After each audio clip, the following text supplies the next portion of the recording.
Hi, இன்னைக்கு Sunday morning macaroni chicken போட்டு பண்ணலான்னு பிளான் பண்ணியிருந்தோம். சரி, அதுக்காக சிக்கன் காலையிலே வாங்கிட்டு வந்துட்டாங்க. தக்காளி, வெங்காயம், மக்ரோனி எல்லாம் ரெடி பண்ணி வச்சுருந்தேன். வாங்க எப்படி செய்யறதுன்னு பார்க்கலாம். குக்கரில் அடுப்பு வச்சுட்டு 3 டேபிள் ஸ்பூன் எண்ணெய் ஊற்றிக்கோங்க. தேவையான மசாலாலாம் ரெடி பண்ணி வச்சுட்டேன்.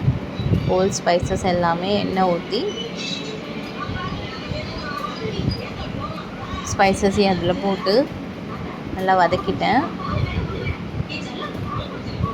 கொஞ்ச நேரம் அது நல்லா வதங்கணும். வதக்கிட்ட அப்புறம் நம்ம ஸ்லைஸ் பண்ணி வச்சுருந்த வெங்காயத்தை அதில் போட்டு நல்லா ப்ரௌனிஷ் ஆகிற வரைக்கும் நல்லா வதங்கணும். வெங்காயம் நமக்கு எந்த அளவுக்கு வதங்குதோ அந்த அளவுக்கு நமக்கு பிரியாணி டேஸ்ட்டு வரும். சொல்லப்போனால் இது பிரியாணி மாதிரி தான். அரிசிக்கு பதிலாக நம்ம மக்ரோனி போட்டிருக்கோம், வேறு ஒன்றுமே இல்லை. கொஞ்சமாக இஞ்சி பூண்டு பேஸ்ட்டு போட்டுக்கணும். இதுவும் நல்லா ப்ரௌனிஷ் ஆகிற வரைக்கும் நல்லா வதக்குங்க. எண்ணெயும் இஞ்சி பூண்டு பேஸ்ட்டு நல்லா பிரிஞ்சு வரும். அந்த சமயத்தில் உப்பு கொஞ்சம் போட்டு நல்லா வதக்கி விட்டுருங்க. நான் எங்களுக்கு தேவையான அளவுக்கு போட்டிருக்கேன், நீங்கள் செய்யும்போது பார்த்து போட்டுக்கோங்க. நல்லா வதக்கிட்டு கட் பண்ணி வச்ச இந்த தக்காளி, புதினா, கொத்தமல்லி, பச்சை மிளகாய் இதையும் போட்டு நல்லா வதக்கி விட்டுருங்க. நம்ம கொஞ்சம் நேரம் மூடி வைக்கணும். அந்த தக்காளி நல்லா வெந்து தக்காளியும் வெங்காயமும் தெரியாத அளவுக்கு நல்லா வேகணும். அதனால் கொஞ்சம் மூடி விட்டுட்டு எண்ணெய் பிரிஞ்சு வர வரைக்கும் வெயிட் பண்ணுங்கள்.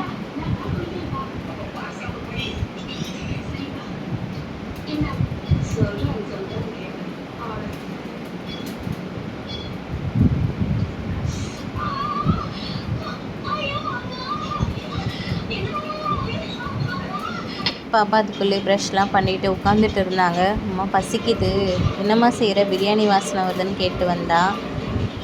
இவங்களுக்கு மக்ரோனியில் சிக்கன்லாம் போட்டு செஞ்சால் ரொம்ப பிடிக்கும். மக்ரோனி தாண்டா செஞ்சிட்ருக்கான்னு சொன்னேன். ஜாலி அப்படின்ட்டு போயிட்டா. நல்லா வதங்கிட்டோன்னே தேவையான சில்லி பவுடரும் இன்னும் கொஞ்சம் உப்பு சேர்த்துக்கோங்க. நான் ஃபஸ்ட்டு அது வதங்கிறதுக்காக போட்டேன். இப்போ தான் மக்ரோனிக்கு தேவையான அளவு போட்டிருக்கேன். நல்லா வதக்கி விட்டுட்டு தண்ணி எவ்வளோ வேணுமோன்ட்டு இந்த அளவுக்கு ஊற்றிக்கோங்க. நான் 2 டம்ளர் தண்ணி ஊற்றிருக்கேன். உங்களுக்கு எவ்வளோ தேவையோ ஊற்றிக்கோங்க. உப்பு கரெக்டாக இருக்கா செக் பண்ணிக்கோங்க. இந்த டைமில் தான் செக் பண்ணிக்கணும். இப்போ எவ்வளோ இருக்குது செக் பண்ணிவிட்டு அது கொதி வர வரைக்கும் மூடி வச்சுடுங்க. திறந்து பார்த்தா நல்லா கொதிச்சுட்டு இருந்தது. நல்லா கொதிச்சிருச்சு. உப்பு சரியாக இருக்கான்னு பார்க்கலாம். உப்பு பார்த்தேன், உப்பு பத்தலை. சரி, அதனால் இன்னும் கொஞ்சம் நான் சேர்த்துக்கிட்டேன். உங்களுக்கு எவ்வளோ தேவையோ நீங்கள் சேர்த்துக்கோங்க.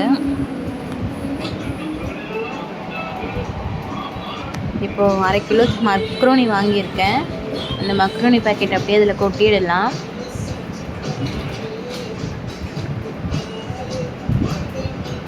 அதில் கொட்டிட்டு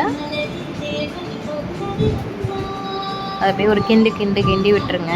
நல்லா தண்ணியில் முங்குற அளவுக்கு அதனால் கிண்டி விட்டுருங்க. நம்ம வாங்கிட்டு வந்த சிக்கனை நான் காலையிலே மஞ்சத்தூள்லாம் போட்டு வாஷ் பண்ணி வச்சுருக்கேன். அந்த சிக்கனையும் அதில் ஆட் பண்ணிவிடுங்க. ஆட் பண்ணி நல்லா கிண்டி விட்டுட்டு குக்கரில் 3 விசில் வர வரைக்கும் மூடி வச்சுருங்க.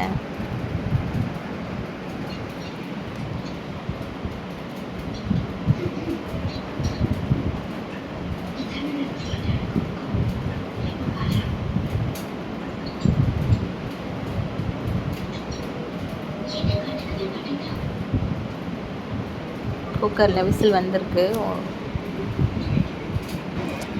வந்துருச்சு. சரி, அந்த ப்ரெஷர் அடங்குற வரைக்கும் நம்ம வெயிட் பண்ணோம். அதுக்குள்ளேயே நம்ம எடுத்துகிட்டு போயிட்டு அங்கே எல்லாம் சாப்பிட்றதுக்கு ரெடி பண்ணலான்னு சொல்லிட்டு குக்கரை அடுப்புலேருந்து இறக்கி எடுத்துகிட்டு போய் அங்கே வச்சுட்டேன். பிளேட்டு, கரண்டி, தண்ணி எல்லாமே ரெடி பண்ணி வச்சுட்டேன்.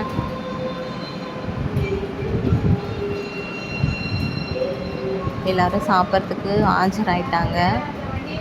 திறந்து பார்க்கலான்ட்டு ஓப்பன் பண்ணால் பார்க்குறதுக்கே சூப்பராக இருந்தது.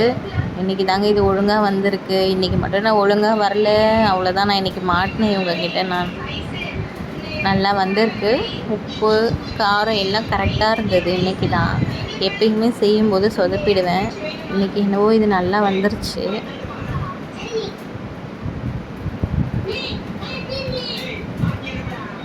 பாப்பாவும் நல்லா இருக்குன்னு சொன்னா.